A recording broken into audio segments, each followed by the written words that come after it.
Animarama es la plataforma online que busca revolucionar la industria de las mascotas de manera digital, conectando los mejores servicios, productos y venta por mayoreo para negocios especializados en mascotas. Sean bienvenidos al webinar Emergencia con mi perro, destrucción de objetos y primeros auxilios, donde aprenderemos acerca de algunas técnicas para primeros auxilios y de cómo evitar que nuestros perritos destruyan todo. Pues continuando, agradecemos especialmente a nuestros patrocinadores Instinct y Body por formar esta alianza con Animarama para llevar a cabo el webinar. Para mí es un gusto poder presentar a nuestro primer ponente, el médico veterinario zootecnista, etólogo, Marco Aurelio Núñez. Él nos impartirá el tema comportamientos destructivos. Hola, muy buenas noches a todos. Es un gustazo estar por aquí. Pues bueno, vamos a hablar un poquito sobre destructividad. Sí, la destructividad es un comportamiento que muchos perros pueden llegar a tener, pero es importante definir qué es destruir, ¿no? Dentro de la Real Academia Española podremos encontrar que reducir es tener un objeto, hacerlo trizas o provocarle un grave daño. Pero en el comportamiento de los perros tenemos diferentes formas de destruir. Pueden morder muebles, pueden sacar toda la basura o inclusive ingerir la basura, romper objetos, que puede ser un libro, o inclusive hacer un hoyo. Pero todo esto son comportamientos totalmente naturales que podremos encontrar en la exploración, ¿sí? El morder es relativamente normal y cavar. ¿Cuál es la prevalencia de la destructividad o en qué frecuencia se presenta?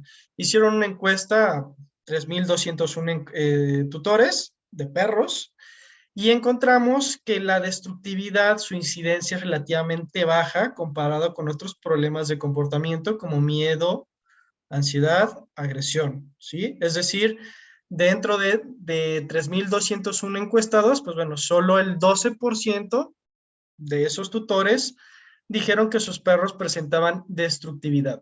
Pero en la realidad o en la práctica, pues es un comportamiento que nosotros vemos con mucha frecuencia, principalmente en edades tempranas. ¿Por qué muerden? Hay muchos motivos por los cuales los perros muerden objetos. Puede ser por un cambio en la dentición. Tenemos este proceso de cambio de su diente de leche, que pueden observar que es un diente un poquito más transparente, ¿sí? No tan blanquecino, es el que está señalado con la flecha, ¿sí? Y que empieza a generar un poco de picazón o comezón, ¿sí? Por la erupción de estos dientes. Generalmente su boca hecha estará alrededor de las 6 meses, 7 meses máximo. Si empieza a haber retención de dientes, sí es importante acudir con su médico veterinario para poder retirarlos, ¿sí? Porque eso puede generar muchas molestias y a la larga también puede ocasionar ya problemas más complicados a nivel orgánico. Por cuestiones de exploración, es decir, al igual que los niños, los perros cuando están en una edad temprana, todos se meten a la boca, ¿sí? Conocen el mundo a través de su boca, pero también puede ser que ciertos objetos lo agarren por juego. Otro motivo por el cual muerden puede ser por atención. En ocasiones nosotros creemos que regañándolos vamos a solucionar el problema, pero en ocasiones también lo que estamos provocando es que el perro aprenda que cada vez que agarro la chancla para morderla, voy a recibir atención. La atención no necesariamente tiene que ser buena, ¿sí? A final de cuentas, el perro está ejecutando un comportamiento que le funciona, más allá si le estás hablando bonito o le estás gritando. Otro de los motivos es la ansiedad o el miedo. Generalmente este comportamiento se presenta en puertas, en ventanas. Si llegan a encerrarlo en una transportadora, si no está acostumbrado, pues bueno, puedan estar en un estado de pánico y entonces a partir de ahí empiezan a tratar de escapar. Y también puede ser por una agresión redirigida. ¿Qué quiere decir esto? Que si un perro está en la cochera y de repente pasa un perro y bueno, el perro que está en la cochera no es un perro sociable y tiene a lo mejor un objeto al lado, puede llegar a morderlo e inclusive a destruirlo, ¿no? Eso se le conoce como agresión redirigida, es decir, no tengo alcance a mi blanco principal, pero redirijo esa agresividad hacia el objeto que tengo al lado, que puede ser un plato de plástico, que puede ser un peluche, que en ocasiones cuando vamos paseando puede llegar también a morder la correa, etcétera. ¿Por qué rascan o cavan? ¿Sí? Algunas razas, como bien saben, pues tienen un pelaje abundante, ¿no? Y en ocasiones los tenemos en el patio, en un jardín, ¿no? Y ellos, la forma de refrescarse es echándose un poco de tierra y también el reblandecer la tierra, pues la superficie más profunda, pues suele estar más húmeda, ¿no? Generalmente los huskies son muy dados a ser escapistas, ¿sí? Y además suelen ser perros que suelen cavar para poder disipar el calor. Por otro lado, la exploración, los perros Tekel o los Dachshund, lo que nosotros conocemos como salchicha, son perritos que son criados o que fueron criados principalmente para cazar, ¿sí? Estos animalitos suelen entrar en las madrigueras y sacar a sus presas, ¿sí? Y vuelvo a insistir en esto, de repente nos genera conflicto que el perro haga hoyos, pero realmente es un comportamiento totalmente natural que inclusive nosotros dentro de la selección genética, pues bueno, buscamos esos comportamientos. Nuevamente por atención, es el mismo proceso que cuando muerden, es decir, el perrito empieza a rascar y entonces le empezamos a llamar la atención. El perrito otra vez, eh, buena o mala la atención, la sigue ganando y lo seguirá haciendo. Es decir, estamos reforzando el comportamiento. Por ansiedad o miedo, otra vez, en vez de morder, hay ciertos casos que llegan a rascar la puerta e inclusive pueden llegar a atravesar la puerta por estar en un estado emocional negativo. Y también por una cuestión materna. Generalmente las perras cuando van a parir buscan un lugar totalmente cómodo, un lugar, podríamos decirlo, libre de depredadores, si nos vamos a una cuestión de su origen, ¿no? Entonces ahí suelen parir y ahí suelen estar los cachorros. Este comportamiento generalmente se da mucho en perritos que son de la calle, que suelen buscar o inclusive hacer su propia madriguera, ¿no? La probabilidad por edades que se presenten los comportamientos destructivos, pues bueno, va a variar, ¿no? Tenemos, si es por exploración o juego, pues va a ser muy alta cuando tienen alrededor de 5 meses. Cuando es por atención, pues es relativamente baja. Agresión redirigida, generalmente un perrito de 5 meses no está o no suele presentar cierto grado de agresión. Estamos en este proceso de aprendizaje. Por ansiedad o miedo, pues es relativamente muy baja. Y tenemos un apartado de disfunción cognitiva que ahorita más adelante se los voy a explicar. Menos de 5 meses es importante nosotros empezar a trabajar cuestiones de mordida y cuestiones de destructividad. ¿Por qué? Porque si nosotros no lo trabajamos en esta etapa de la vida, pues es más frecuente que se presente de los 5 meses hasta toda la vida, ¿no? Entonces, entre los 5 meses y los 2 años, que es una etapa juvenil del perro, pues bueno, se va a mantener otra vez la exploración, el juego, pero es también cuando buscan más atención, ¿no? Si tenemos un perro donde no le damos nada de atención y la única forma que obtiene la atención es destruyendo, pues bueno, la probabilidad que suceda ese comportamiento es muy alta. También, como ya tienen comportamientos aprendidos, pues también se puede llegar a presentar la agresión redirigida, es decir, otra vez que se presente esa agresión hacia un objeto, presente la destructividad. Por ansiedad o miedo, que generalmente empiezan a presentar alrededor del año y medio aproximadamente, otra vez que va relacionada a cuestiones de aprendizaje. Entre los 2 y los 8 años, la exploración y el juego viene a la baja, ¿sí? Esto va relacionado a que ya hay una maduración del perro. También otra de las cosas, hay otros intereses. Aquí se fortalece más la parte de la socialización, es decir, si nosotros durante este proceso de los 5 meses el perro está bien socializado, pues bueno, el perro buscará más a socializar que jugar. Y por eso también vemos que la probabilidad de que se presente la destructividad por atención es alta, ¿sí? Porque busca la atención del tutor o inclusive la atención de otros animales. Igual, por ansiedad y miedo, pues se vuelve muy alta, ¿no? También conforme los perros van envejeciendo, pues van requiriendo un poquito más de atención. A partir de los 8 años, si se fijan, todo viene a la baja, ¿sí? La exploración y el juego se viene a la baja, la atención se viene a la baja, bueno, media, la agresión redirigida media, ya no tiene las mismas fuerzas como para estar peleando. La ansiedad y el miedo puede ser media alta, ¿por qué? Porque también los problemas orgánicos se empiezan a presentar y probablemente también está relacionado a cuestiones de destructividad. Y además la disfunción cognitiva. ¿Qué es la disfunción cognitiva? Los perros cuando llegan a partir de los 8 años empiezan a tener un deterioro cognitivo. No es forzosamente, pero sí se puede llegar a presentar por el tipo de alimentación que nosotros llegamos a administrar, ¿sí? Unas dietas altas en proteína lo que empieza a hacer es que las neuronas vayan fallando y vayan desapareciendo, ¿no? A enfermedad también se le conoce como Alzheimer en humanos, ¿sí? Pero bueno, el término correcto en perros es disfunción cognitiva. La destructividad va relacionado a que estos perros llegan a presentar eh, ansiedad, ¿sí? Por eso empiezan también a destruir y además tienen otras tecnologías, empiezan a hacer pipí y popó en otros lados, o sea, tienen otros comportamientos que también nos dan la pauta de que, pues bueno, ese perrito ya está teniendo una signología clínica de disfunción cognitiva.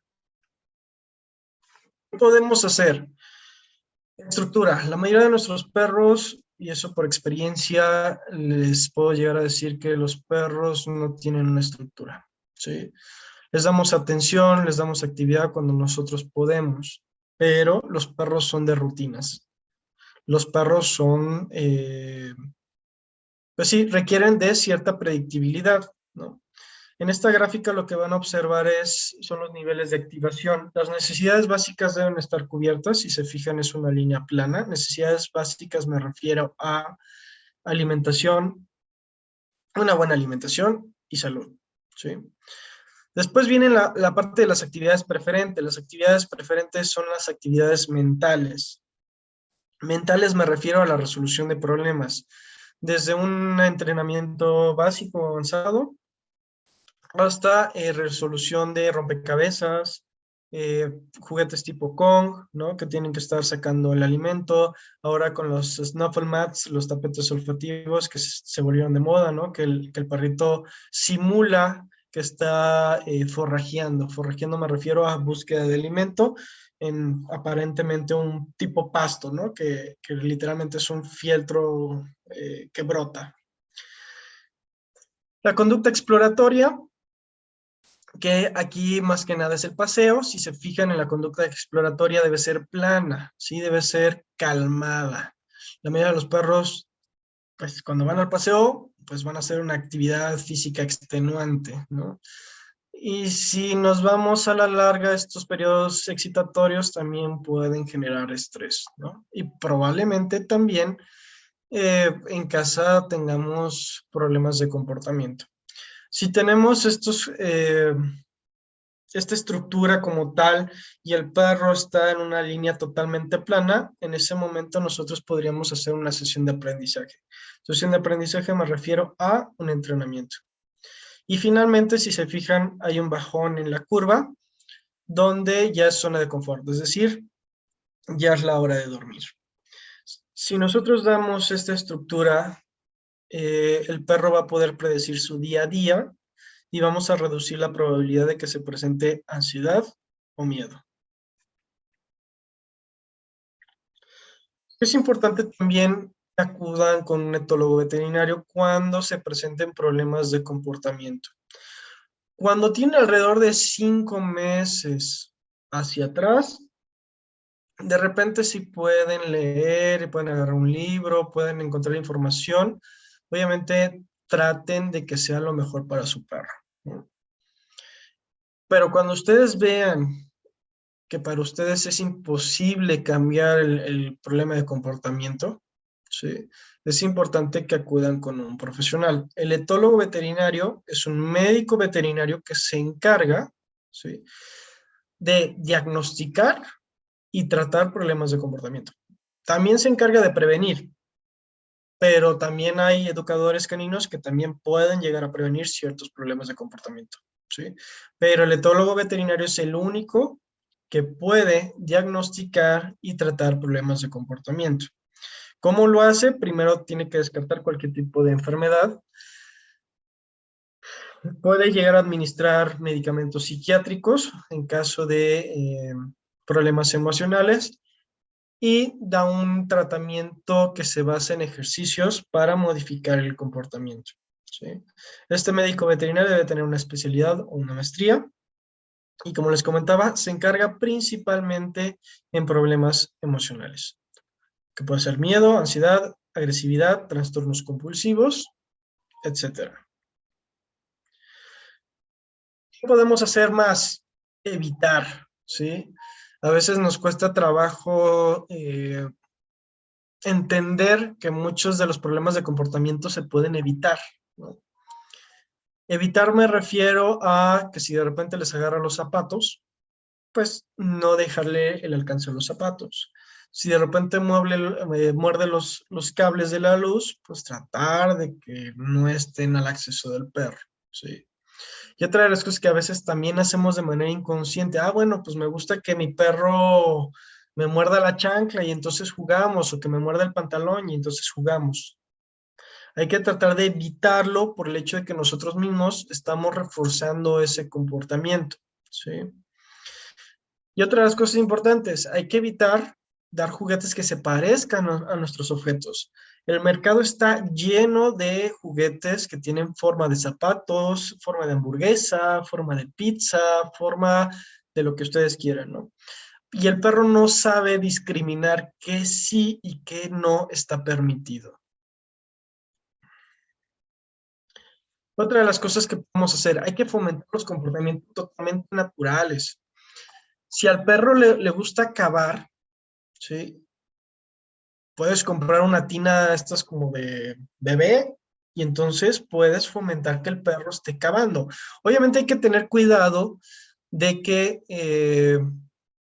no ingiera la tierra o que no ingiera las piedras, ¿no? Porque de repente se pueden llegar a presentar ese tipo de comportamientos y bueno, eso ya es otro tipo de problema que requiere ya un diagnóstico más certero, ¿no? Pero si nosotros damos la oportunidad tanto de cavar como de masticar, pues eso favorece a que el perro esté más tranquilo. ¿Cómo logramos que el perro cabe en esa tina?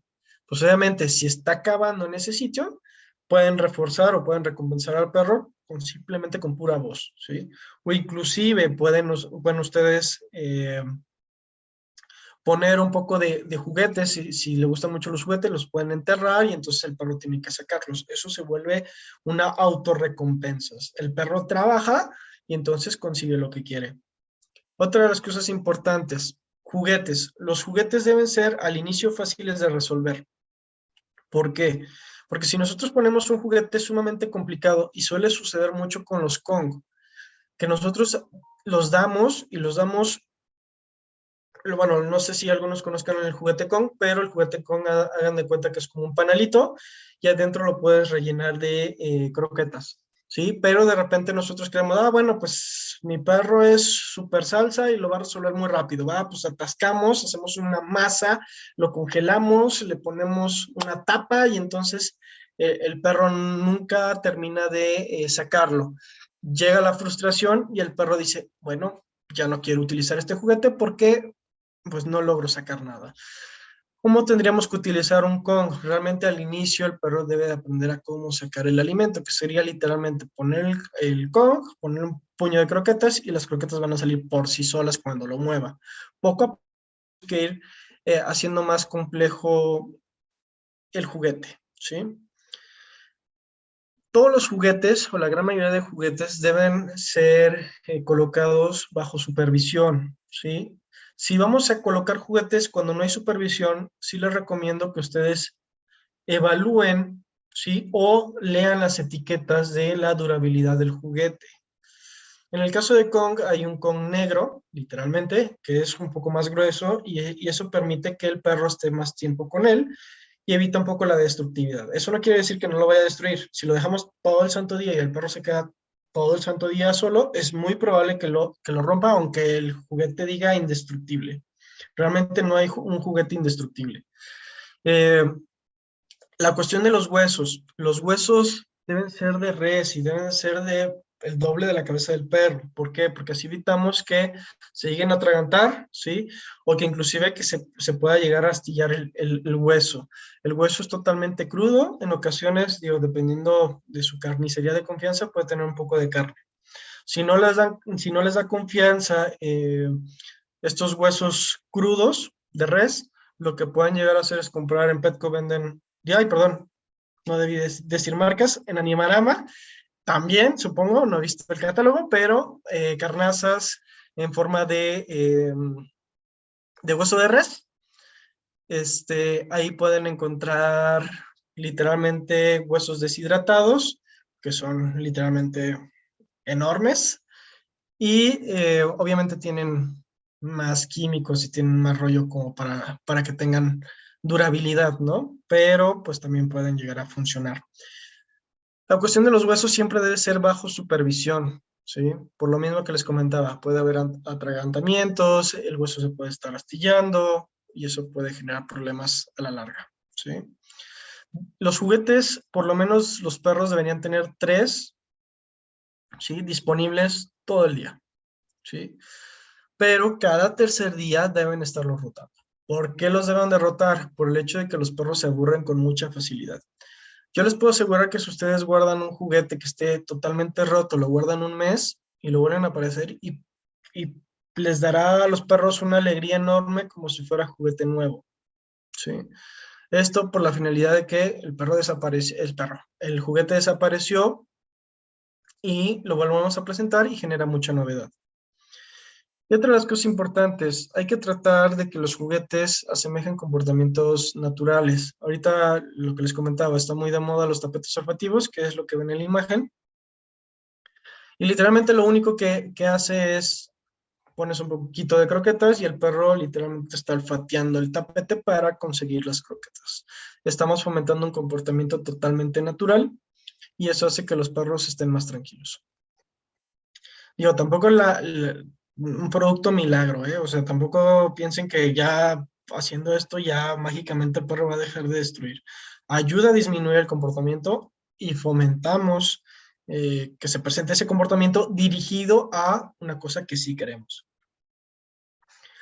Compensar, ¿sí? De repente nosotros vamos a notar que los perros son muy dados a la atención, ¿sí? Siempre están buscando atención de nosotros, pero los perros deben identificar en qué momentos le damos la atención. Generalmente nosotros damos la atención cuando se portan mal, ¿sí? Pero eso está mal, literalmente, porque los perros llegan a aprender y se llegan a acostumbrar a la cuestión del regaño, ¿sí? Me regañan tanto que ya me da igual si me regañan o no. Entonces, más bien aquí lo que hay que practicar es, ¿estás haciendo las cosas bien? Pues bueno, te refuerzo, te recompenso porque lo estás haciendo bien. Y no me refiero de recompensa de siempre estarle dando alimento, ¿sí? La atención es una recompensa, ¿sí? Entonces, si vemos que nuestro perro agarró el juguete en vez de estar mordiendo la pata del sillón, pues bueno, hay que recompensarlo con voz, con caricias, o inclusive jugando con él. Ya si de repente tienen un premiecito, pues bueno, se lo dan, ¿no? Pero eso sería lo ideal. Otra vez, si nosotros regañamos cuando se presenta el problema de comportamiento, pues bueno, también estamos reforzando ese comportamiento. Podemos utilizar aversivos, sí, pero no se los recomiendo. Aversivos me refiero a estos aerosoles, ungüentos, que tienen un sabor que generalmente es picante o es amargo. Realmente hay muchos en el mercado y realmente muchos no funcionan, ¿sí? Lo ideal es tener mucha paciencia, enseñarle al perro que sí está bien, ¿sí? Para que deje de hacer lo que no está bien, fomentemos los comportamientos naturales y poco a poco va a ir disminuyendo el comportamiento destructivo. ¿Sí? Si se fijan en la imagen, es un repelente literal y está mordido por el perro. Ironía, ¿no? Sí es importante que lo tomen en cuenta porque de repente, si nosotros vamos a los grupos de Facebook de perros, pues todo el mundo está pidiendo un repelente, ¿no? Realmente eso no funciona, ¿sí? Y solo van a hacer un gasto porque realmente son bastante caros. Entonces, lo que pueden hacer para interrumpir el mordisquear, el cavar, generalmente ustedes, si ustedes se mueven del lugar, el perro va a dejar de hacer cosas, ¿no? O en ocasiones lo que pueden llegar a hacer es tiran una libreta, el perro se va a destantear y entonces ahora sí le pueden dar un juguete, lo desconectan del comportamiento para evitar el reforzamiento, literalmente se rompe la secuencia y le dan el juguete que quieren que ustedes quieren que muerda, ¿no? También hay que satisfacer las necesidades, ¿sí? De repente, razas como labradores, ¿sí? Pues son muy dados a cavar, pero también son muy buenos nadadores, ¿no? Hay que desgastar esa energía que los perros o ciertas razas llegan a tener.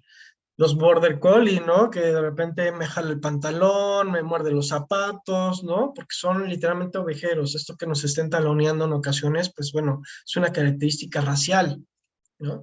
Que nosotros tenemos que ir dirigiendo ese comportamiento a, a buenas actividades, ¿no? En ocasiones también tenemos la actividad de pastoreo, es decir, les enseñan a los perros a pastorear borregos, ¿no? Como dirigir más su comportamiento de acuerdo a sus características raciales, ¿no? También los mesticitos, los perritos mestizos, cuando están en la calle, tienen una actividad mental impresionante, el 70% están buscando comida y entonces los metemos en una casa y se vuelven perros sumamente destructores, ¿sí? Y es relativamente normal, porque pues estaban en un ambiente sumamente estimulante, meterlo en una casa donde no tiene nada que hacer, donde la comida es en un plato, pues es relativamente normal. Solo hay que dirigir otra vez esos comportamientos de buena manera. En conclusión, estas recomendaciones que les doy son sumamente generales, ¿sí? Para poder saber por qué se presenta la destructividad, en ocasiones sí necesitamos un diagnóstico. Cuando son cachorros, lo que les comentaba, es normal, ¿sí? Es un proceso fisiológico normal del recambio de dientes, que están explorando el mundo a través de la boca.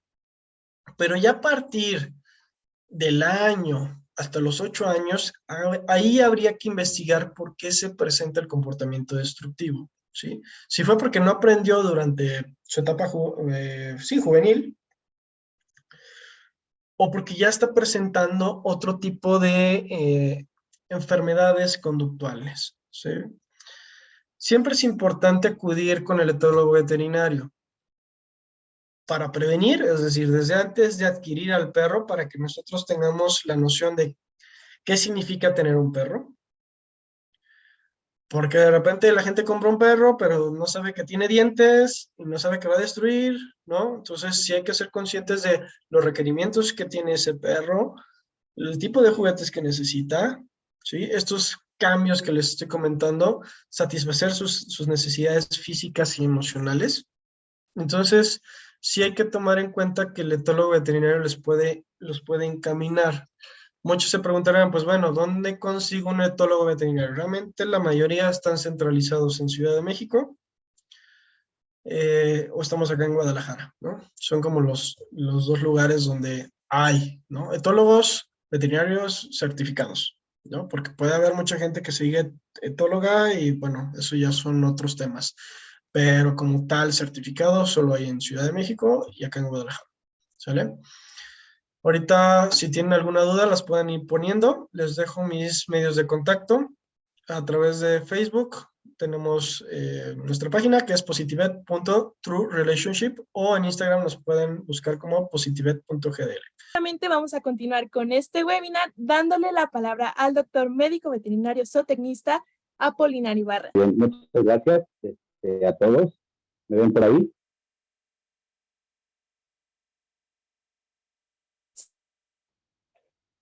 ¿Todo bien? ¿Todo bien? Sí.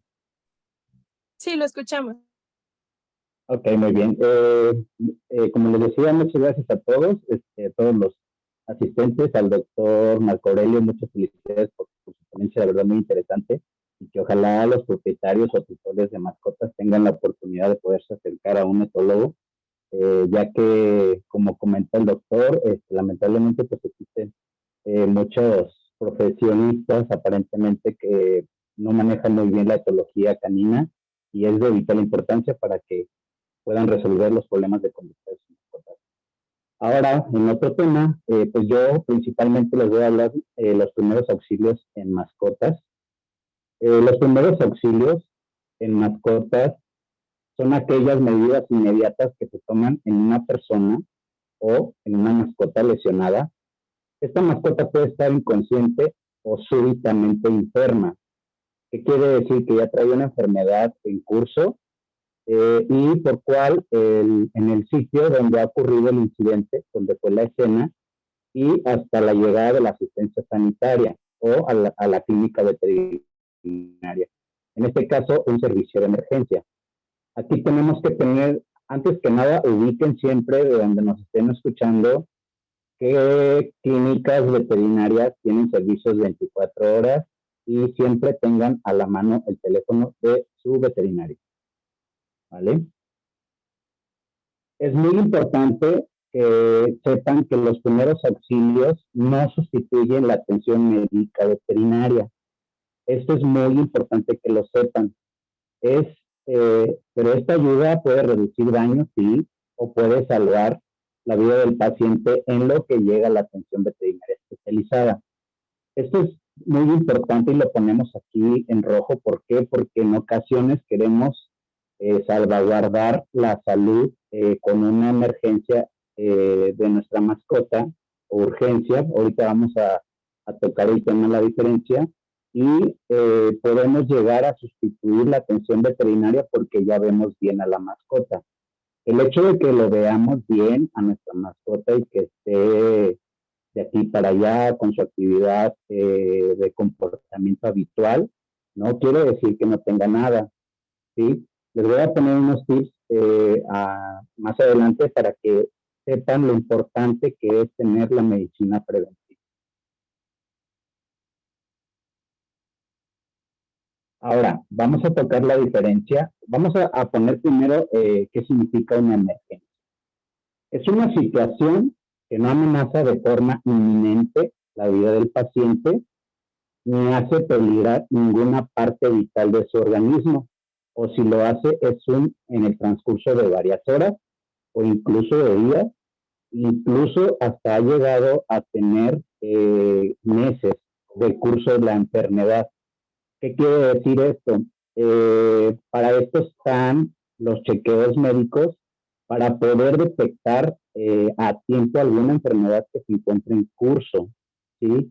Recordemos, como lo tocó el doctor Marco Aurelio, es muy importante tener la edad de nuestra mascota y saber una edad que pueda presentar problemas y a cierta edad, cuando es joven, cuando es pequeño, cuando es cachorro, cuando es adulto y cuando es mayor o un paciente geronte o viejito, para que me entiendan.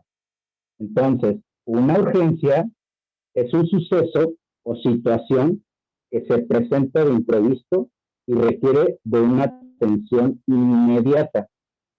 Son casos de emergencia aquellos asuntos relacionados con algún accidente, que es muy común, pero recordemos que los accidentes se pueden evitar, ¿sí? El más común, el accidente, pues es el atropellamiento. Hay que identificar si fue inmediatamente o cuando lo regular llegamos a encontrar ya nuestra mascota lesionada o llegamos a ver un perrito herido en la calle, ¿sí? Por lo regular siempre los perritos que están en la calle pues llegan a tener este tipo de accidentes y lamentablemente pues ya tienen un curso y por lo regular no tenemos demasiada información, ¿sí? Sabemos que lo que queremos es darle una segunda oportunidad a este chaparrín, pero ante todo y ante el gusto de poder ayudar al perrito, primero está nuestra seguridad, ¿sí? Y muchas veces este tipo de situaciones de accidentes que nos caen de imprevisto requiere una hospitalización. Por eso les comentaba que hay que tener muy importante los teléfonos y no es lo mismo una farmacia veterinaria, no es lo mismo una tienda de mascotas, no es lo mismo una croquetería, no es lo mismo un hotel para perros, no es lo mismo una cuenta que tenemos cerca, pero checar principalmente el servicio si lo ofrecen o no.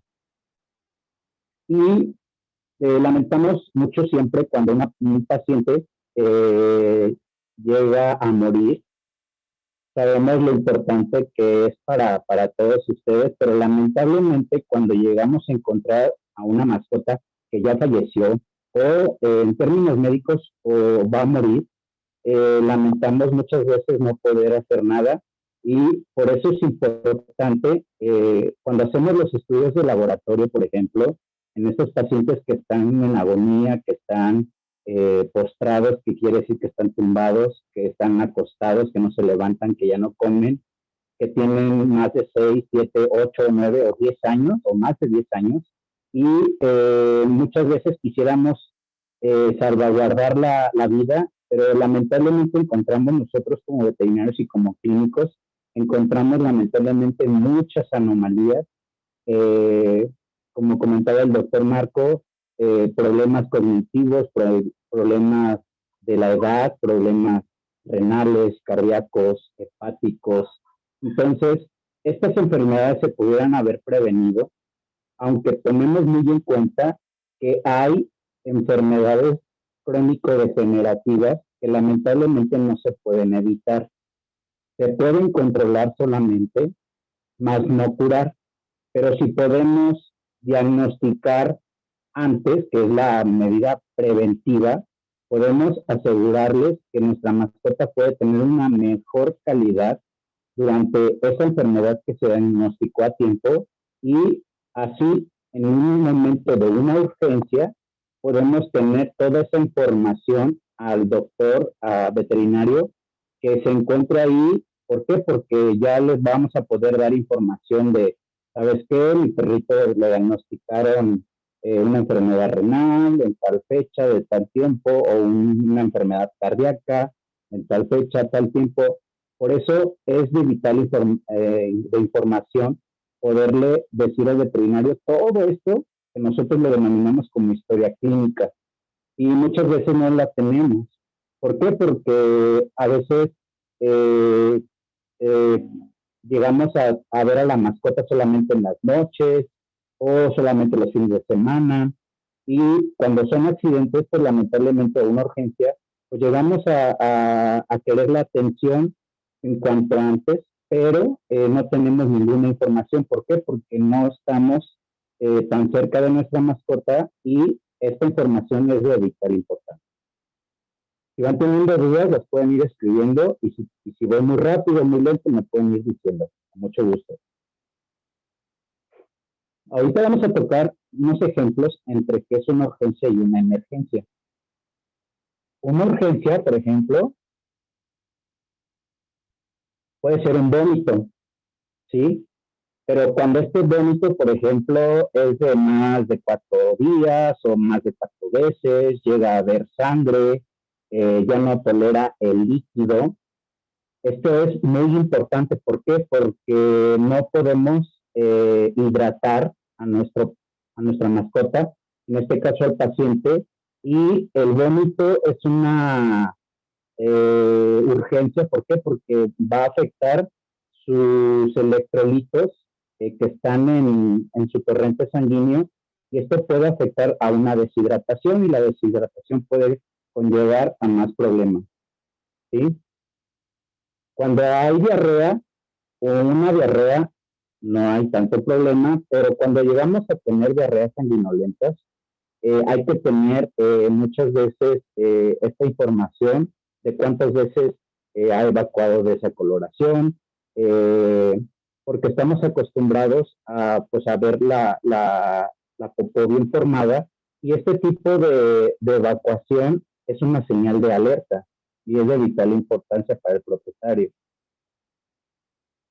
Cuando hay un trauma, este trauma puede ser secundario a una fractura, y esta fractura puede haber sido secundaria a un accidente automovilístico, o cuando el paciente tuvo una caída del tercer piso, de X parte, o los famosos gatos voladores.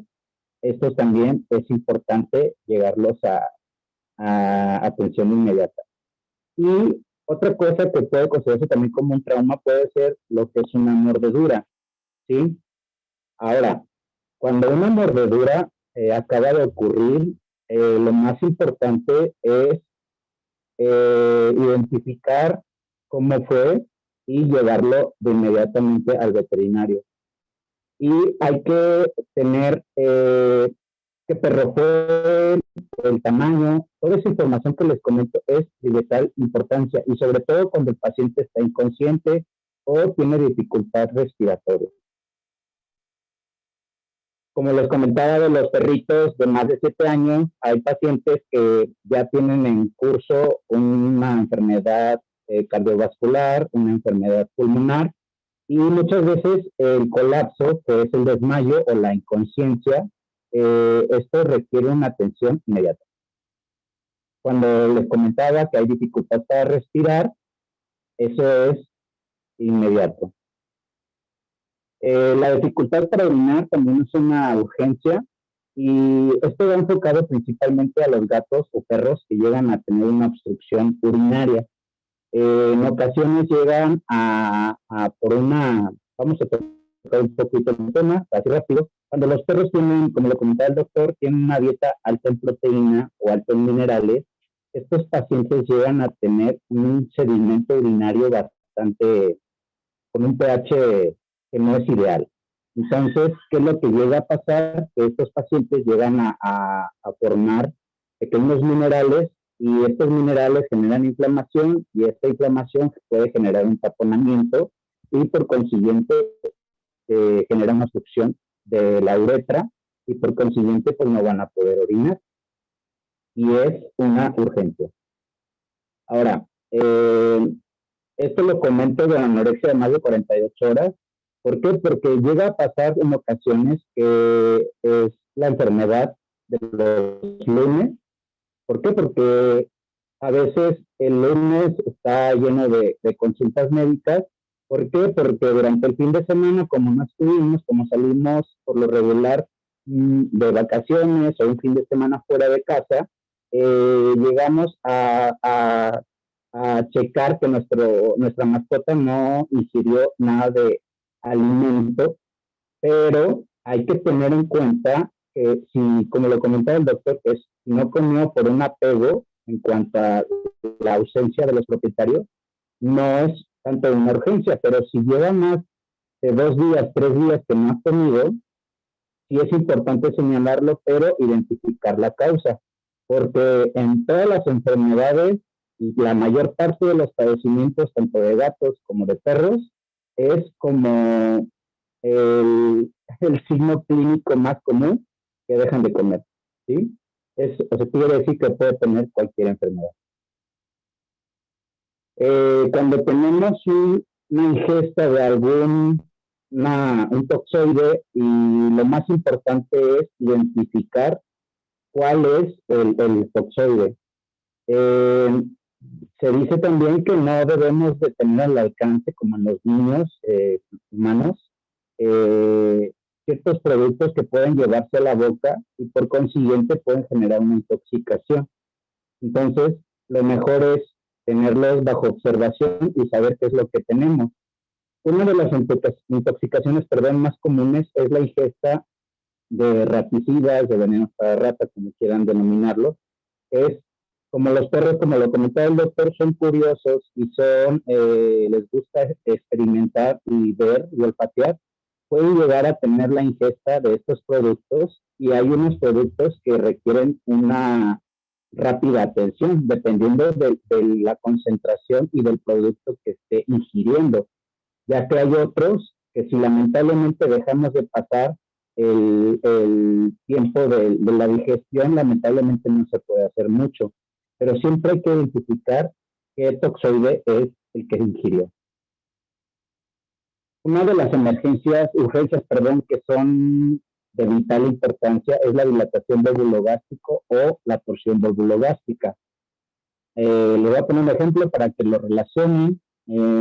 Está en la película de Marley y yo, la 1 y la 2. En la 2 el paciente llega a morir, perdón, en la 1 llega a morir por una dilatación valvulogástrico.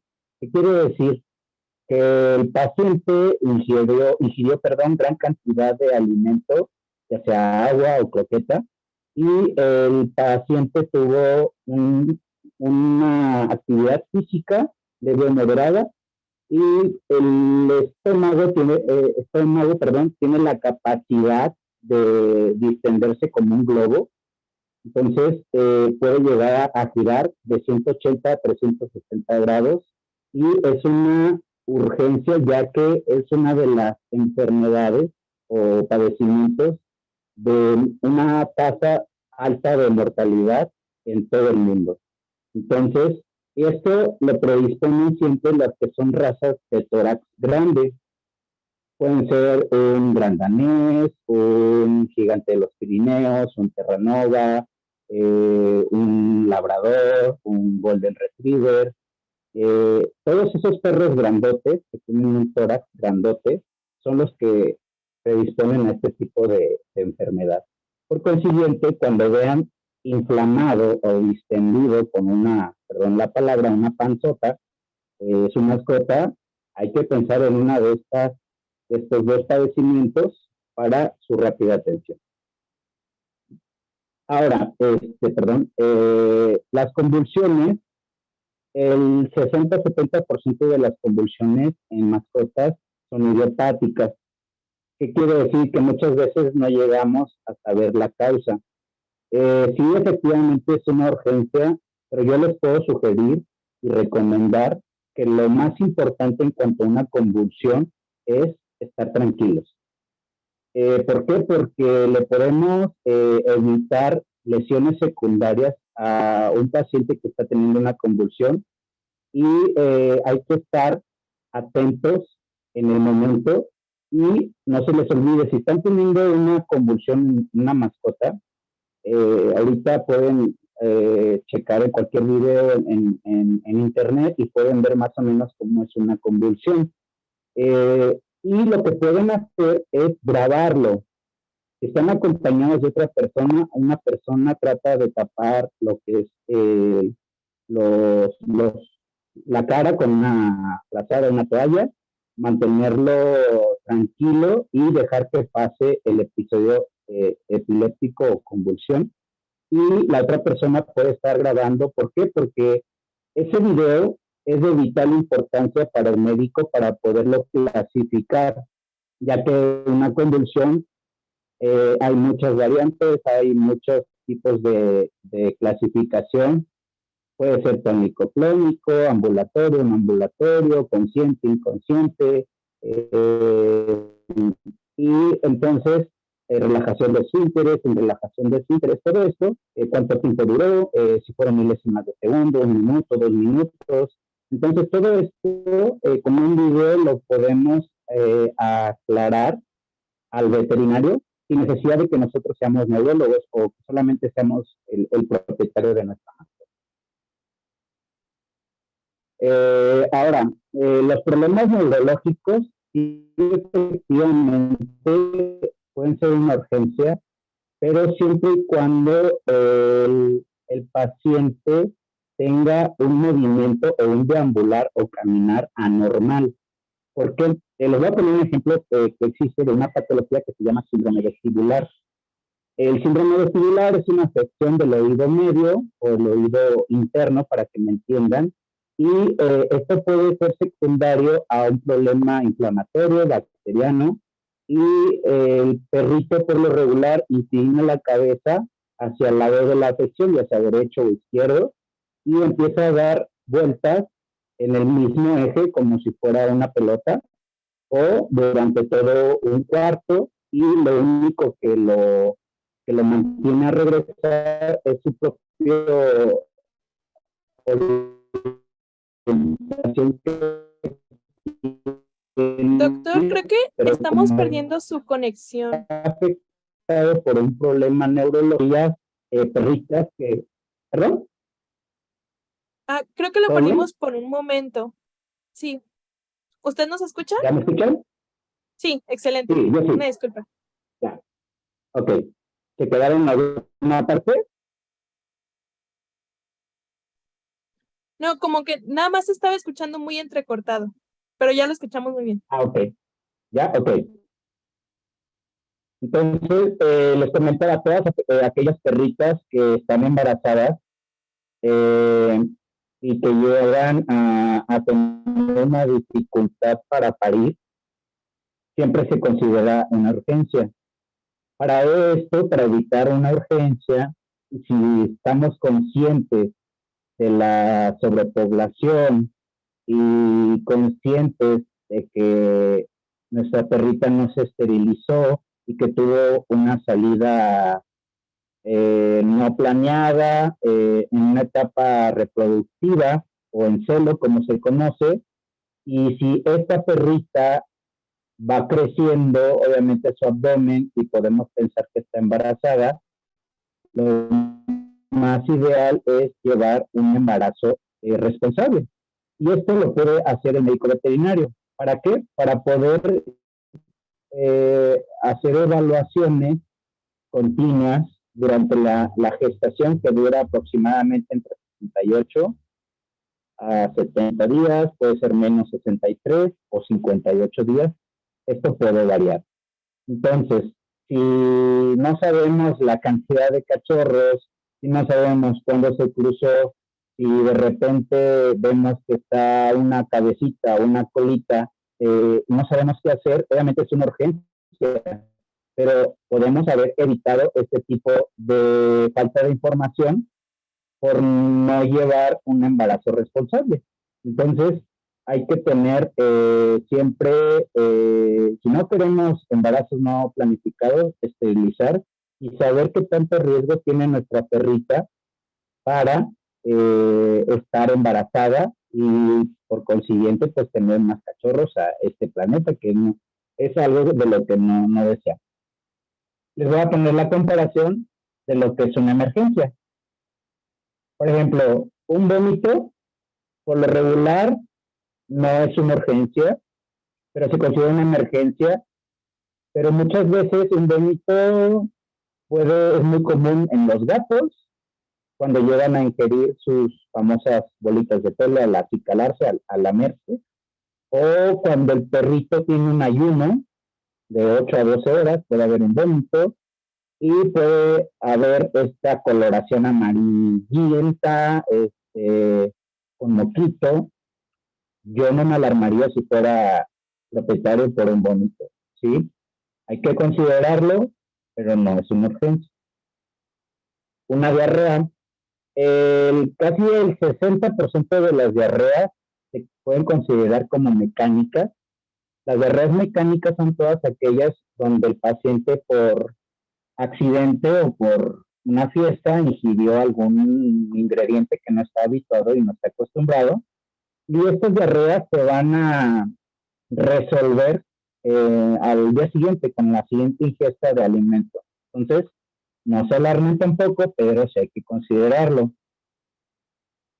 A veces, y pongo esto porque hablamos de los diferentes tipos de trauma, ¿no?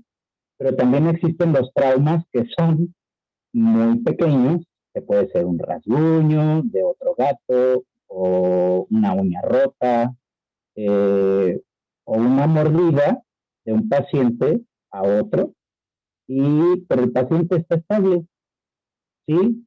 Obviamente primero no hay que alarmarnos, porque por ejemplo una uñita rota es una de las heridas que sangran demasiado, demasiado, demasiado, y la sangre siempre nos alarma a nosotros como propietarios. Entonces vemos sangre y nos volvemos todos locos, pero cuando identificamos de dónde es la sangre, podemos ver que es de la uña y muchas veces por la falta de familiarización o de tocar a nuestra mascota, en ocasiones no puede doler mucho, pero sí tenemos que estar habituados a que nuestra mascota pueda dejarse ver los ojos, pueda dejarse ver los oídos, pueda dejarse cortar sus uñas, pueda dejarse revisar, porque en ocasiones, como no están familiarizados a la palpación de su propio dueño o al tocar, más que solamente caricias, si no nos deja ante una señal de emergencia, pues nos va a hacer que nos alarmemos y que nos preocupemos más de lo que en verdad es el problema. En ocasiones llegamos a tener pacientes, ay, perdón que se brincó mi gato, hazte para allá, vete para allá. Nos llegan al consultorio que el paciente está estornudando, pero en ocasiones un estornudo o 3 estornudos a veces puede ser pasajero, o cuando llegamos a utilizar algún producto irritativo, el paciente lo llega a olfatear y esto le puede generar una ligera irritación o una rinitis pasajera. Tos, hay tos que son muy escandalosas, hay tos seca, hay tos con flema, hay que saber identificar. ¿Por qué? Porque en ocasiones el propietario puede llegar a confundir tos con regurgitación y con vómito. Entonces vemos algún charquito en la casa y muchas veces no sabemos diferenciar, pero lo que nos viene a la mente puede ser, no, pues en ocasiones me ha tocado que llegan a confundir vómito con diarrea, pero a nivel olfativo tienen mucha diferencia, excepto cuando estén ingiriendo algún producto que tiene o ya hay putrefacción. El vómito sí puede ser demasiado apestoso, vaya, para que me entiendan. Y entonces la tos, hay tos normal en pacientes, se podrá decir, cardíacos, o tos en pacientes muy pequeños. Las razas predisponentes son los chihuahuas, los pomerania o los poodle, los famosos caniche. Estos perritos llegan a tener un padecimiento que es un colapso traqueal. El colapso traqueal es la reducción del lumen o de la luz de la tráquea, que se hace más pequeña de lo habitual. Y estos pacientes van a tener tos la mayor parte de su vida, siempre y cuando se mantengan con ciertas señales. Pero si el paciente lo presentó una vez, no se alarmen, pero sí hay que considerar.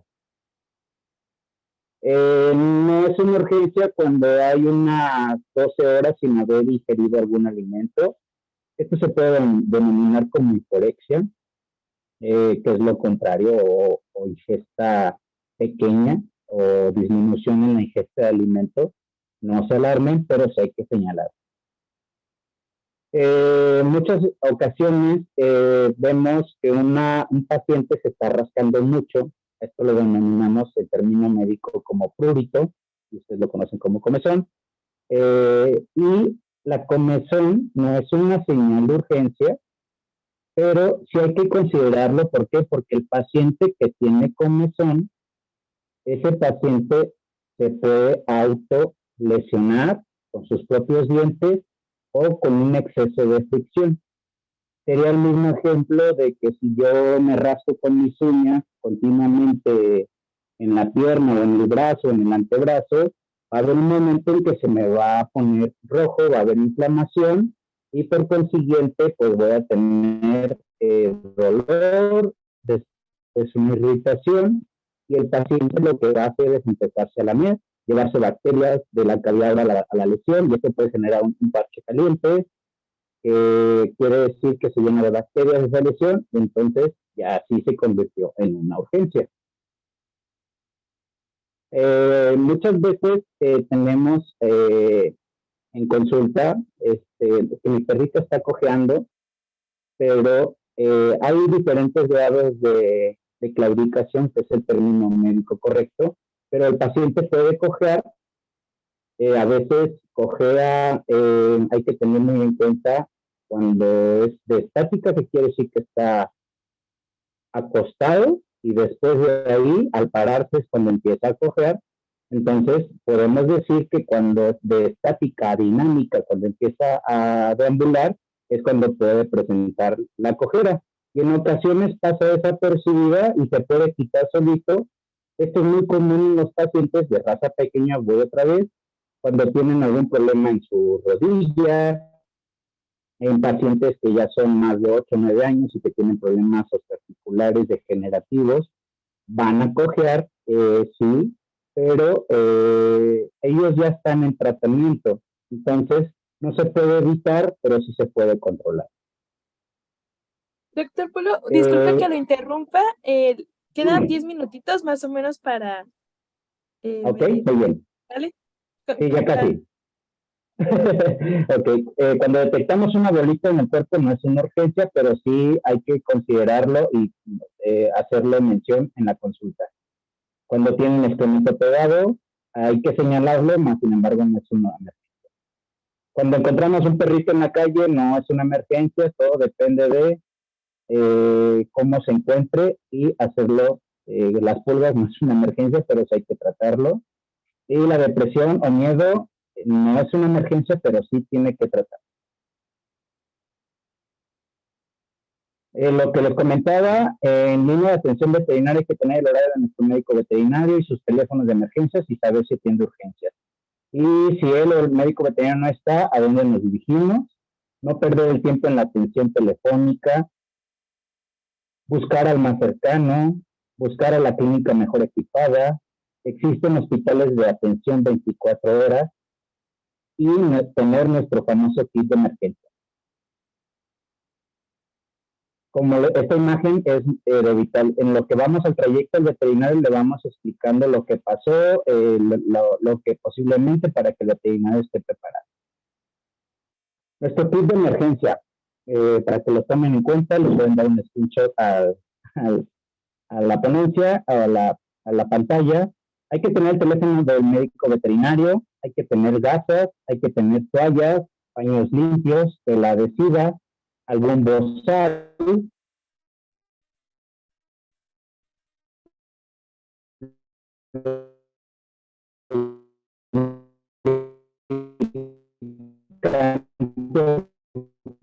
o solución salina, la que es de caña de azúcar, que es la famosa Milcaro. Siempre tener un collar isabelino, siempre hay que tenerlo, hay que identificar nuestro tamaño de nuestra mascota y hay que tenerlo por cualquier situación. Una transportadora, ya sea para gato o para perro, y que esté familiarizado con el traslado. Una manta o cobija. Ahora, en medicina veterinaria y en humanos existe el famoso triage, que es un término francés que significa clasificar los pacientes que requieren pronta atención clínica. Este se clasifica por colores, no me voy a tardar mucho. Existe el rojo, que es prioridad 1, existe el naranja, que es una emergencia, el color amarillo, que es una urgencia, el verde, una urgencia menor, el azul, no urgente. Aquí son unos ejemplos que no me voy a detener mucho por el tiempo, pero va enfocado principalmente en lo que debemos de llegar a la clínica veterinaria, y van aplicados aquí todos los que platicamos hace rato de los que son de urgencias, y aquí no entraría la ingesta de chocolate. Eso ya después se lo voy a comentar. Y hay que checar siempre la coloración, y esta coloración principalmente va enfocada al hospital para poder clasificar quién requiere pronta atención. Si en dado caso hay una lista de espera en cuanto a atención, porque eso es lo que vamos a un hospital de urgencias, siempre se va a atender el que está en mayor riesgo de vida. Ese es el primero que se va a atender.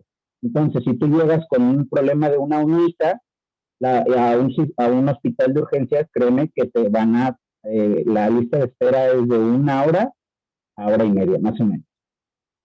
Y lo de la ingesta de chocolate, hay que checar, no es potencialmente urgente.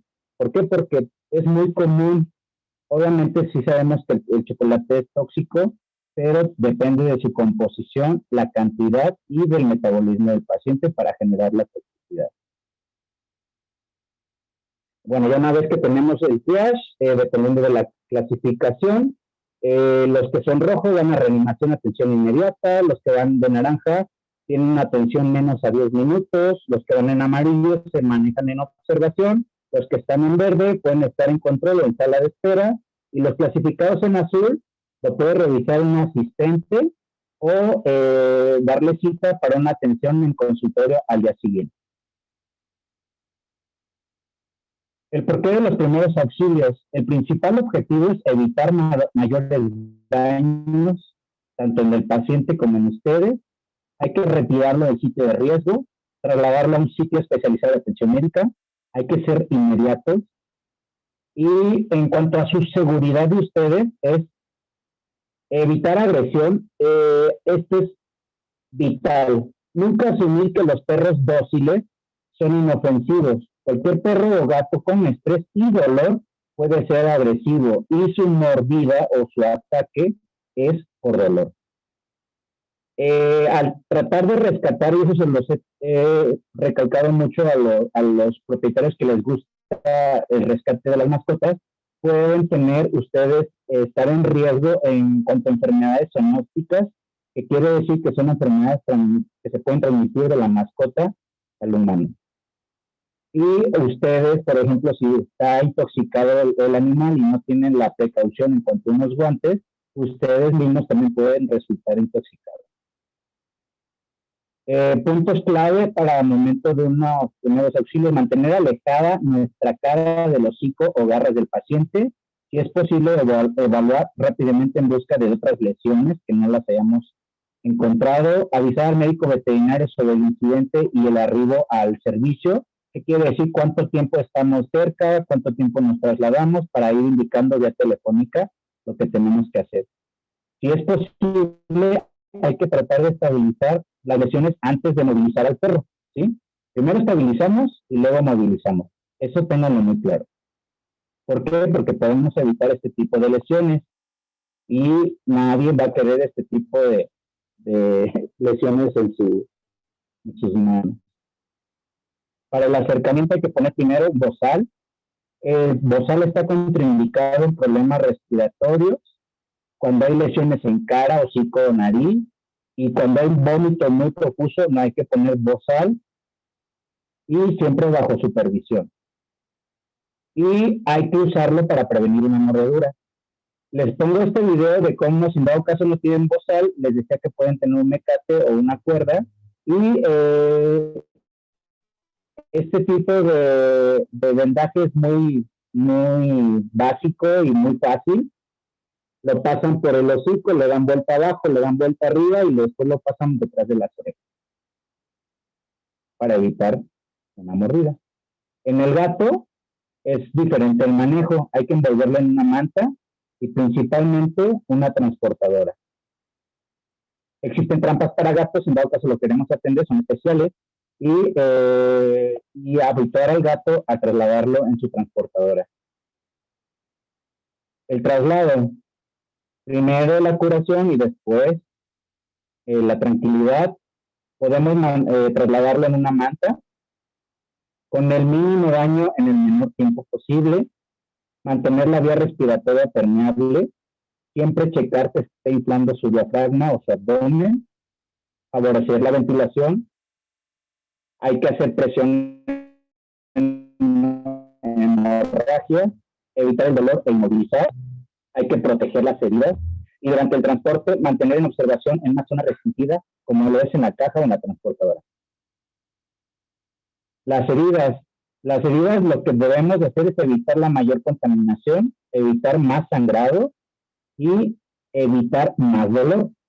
Para esto existen los collares isabelinos, hay de moda y hay de muchas variedades.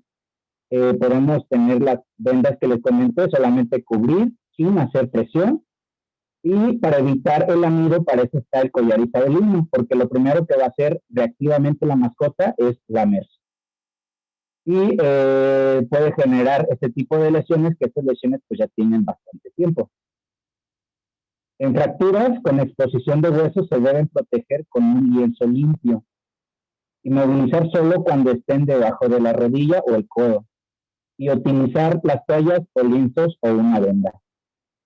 No me gusta esta imagen, pero es una fractura expuesta que estaba como la otra imagen, totalmente cubierta, y al descubrirla vemos ese tipo de lesión. Perritos que es más que evidente, pero aquí hicieron una omisión. Veían que ya estaba la fractura, vendaron, pero nunca le dieron una atención médica, y esas fueron las cosas. En los cachorros, lo importante es tener temperatura y recuperar la hipoglucemia. ¿Por qué? Porque las hipoglucemias, a menos de que no haya ingerido nada, esto es lo que tenemos al alcance, como les decía, la miel, y abrigar siempre, porque puede que la hipotermia llegue a provocar la muerte de los cachorros. Ahí.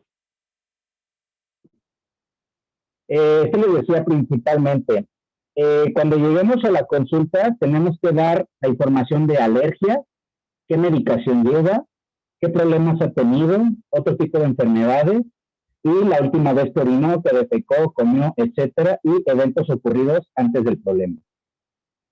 Y las recomendaciones: visitar regularmente al veterinario, hay que desparasitar con frecuencia a tu mascota, proporcionarle una alimentación sana, no descuide su limpieza o su aseo, hay que limpiar sus dientes con frecuencia, haz que realice ejercicio con frecuencia, evitar los cambios bruscos de temperatura, actualiza su esquema de vacunación, pasear siempre con collar y correa y que sean de buena calidad, no dejar salir de casa sin supervisión del propietario, no se confíen, esterilicen a sus mascotas.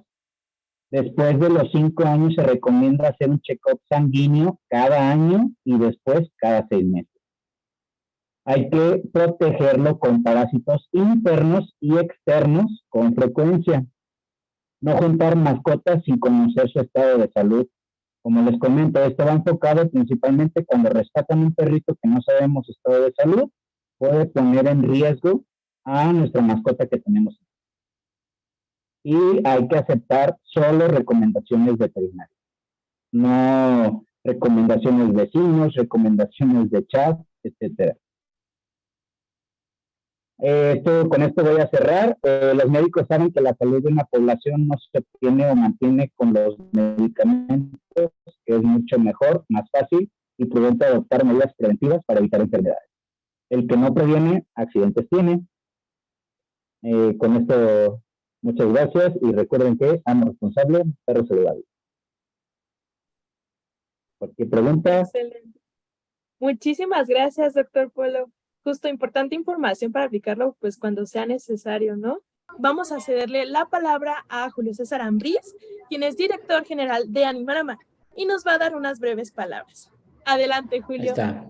Hola, ¿qué tal, amigos de Animarama? Es un gusto tenerlos aquí ya de noche todavía, muy agradecidos con los especialistas que nos han regalado tan valiosa información que seguro va a servir para seguir convirtiéndonos en mejores tutores para nuestras mascotas. Como bien decían los especialistas, lo mejor es prevenir, y prevenir es tener visitas regulares a nuestro médico veterinario, no buscar ningún tratamiento ni ninguna receta por internet, ya sea de comportamiento o de salud, tenemos que ir al veterinario, o sea, no hay ninguna otra forma. En Animarama queremos crear un ambiente y una comunidad lo suficientemente grande y la más grande de toda Latinoamérica para que ustedes puedan encontrar a los mejores especialistas de todo México. Igual si necesitan agendar una cita con nuestros especialistas, con nuestro etólogo Marco Aurelio o Polo Vet, si necesitan que los ayudemos a vincular con ellos, para los que estén en Guadalajara, con el doctor Marco Aurelio, para que los ayudemos a que puedan ir, y para los que estén en Morelia, con el doctor Polo Vet, también nosotros los ayudamos, por favor. Estamos a sus órdenes. Les agradecemos mucho el tiempo de haber participado en el webinar y es un gusto haber platicado con ustedes. Muchas gracias.